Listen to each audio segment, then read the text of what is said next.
Cinetowns Podcast 2 Kavi Written by Swastik Khare Narrated by Aditya Saxena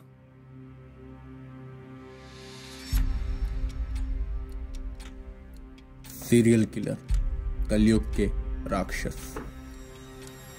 लोगों को काटना, उन्हें धीरे धीरे तड़पा कर मारना, उन्हें खाना, उनका खून पीना। कबीर भी उनमें से एक ही था, एक मॉन्स्टर, एक सीरियल किलर। कविताएं लिखता था वो, लोगों के शरीर पर शब्दों के जाल बुनता था वो, एक ताल में, एक प्रहार में। लोग भले ही उसे राक्षस या सीरियल किलर कहें, पर कबीर खुद के लिए एक कवि था, एक महान कवि। 1, 2, 3 न जाने कितनी कविताएं लिख चुका था वो। लोगों के दर्द में चीखते, जान की भीख मांगते चेहरे बहुत अच्छे से याद थे उसे। इंसानी शरीर उसका पेज और खून से रंगी उसकी ब्लेड, उसका पेन। लाल स्याही से लिखता था कबीर, एक नई कविता, एक नया शरीर।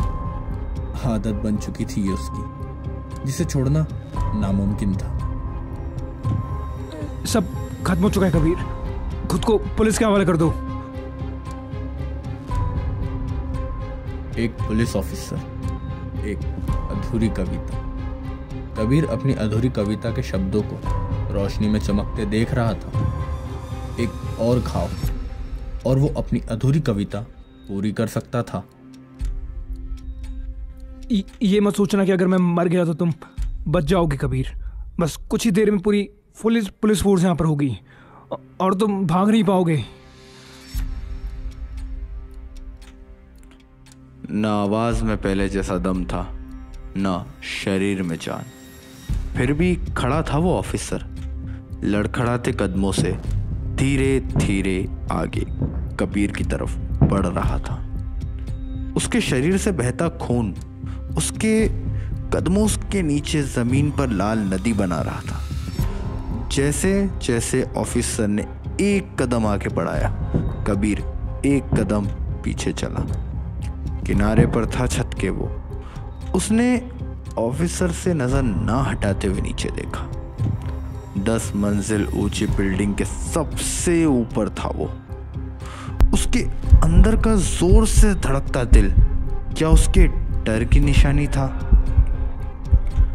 बड़ी अजीब बात है कि आपने अब तक गोली नहीं चलाई है सर। ज्यादा समय नहीं है आपके पास। अगर आप इस शहर को मुझसे आजाद कराना चाहते हैं तो दबा दीजिए ट्रिगर। सिर्फ एक यही मौका है आपके पास। नहीं, इतनी आसान मौत तो नहीं मरोगे। खून की उल्टी ने उसकी बात को अधूरा कर दिया। एक और कदम। कबीर जानता था कि यह उसका आखिरी कदम है, और शायद वो ऑफिसर भी। उसने ट्रिगर की ओर अपनी उंगली बढ़ाई, पर इससे पहले कि वो शूट कर पाता, उसका हाथ और फिर उसका पूरा शरीर ढीला पड़ गया। वो एक आखिरी सांस के साथ उसके नीचे बह रही खून की नदी में गिर गया। कबीर काफी देर तक देखता रहा उस लाश को। दूर से करीब आते पुलिस सायरन की आवाज उसने कानों तक पहुंच रही थी। सामने दरवाजा खुला था, वो भाग सकता था। किसी ने भी आज तक उसका चेहरा नहीं देखा था। वो खुद को बचा सकता था, लेकिन ये प्रलोभन, उसे ये नहीं करना चाहिए। उसे भाग जाना चाहिए, लेकिन ये मोह। उसने अपना हाथ पकड़ लिया। वो नहीं करना चाहता था ये। पुलिस के सायरन की आवाज अब और भी करीब से सुनाई दे रही थी। नहीं, नहीं। उसने उस ऑफिसर की बॉडी को सीधा किया और अपनी अधूरी कविता को पूरा करने लगा। एक आखिरी बार अपनी प्लेट के साथ लाल स्याही से। पुलिस बिल्डिंग के नीचे पहुंच चुकी थी और धीरे धीरे एक के बाद वो बिल्डिंग के अंदर आ रहे थे। कबीर छत की रेलिंग में खड़ा उनको देख रहा था। वो जानता था ये उसका अंत है। उसने एक बार जी भर के चारों तरफ देखा। तारों से भरा आसमान, लोग, सब कुछ अपनी यादों में भरकर उसने अपनी आंखों को बंद किया। ठंडी हवा उसके चेहरे को छूकर गुजर रही थी।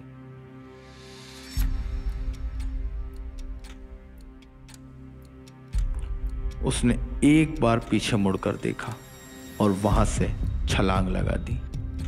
सारे दर्द से चीखते चेहरे उसकी आंखों के सामने तैर रहे थे। जान की भीख मांगती उनकी आवाज उसके कानों में गूंज रही थी। उन सबको जाने दे सकता था वो उन सबकी जान बख्श सकता था। वो एक आम इंसान की तरह एक सरल जिंदगी जी सकता था।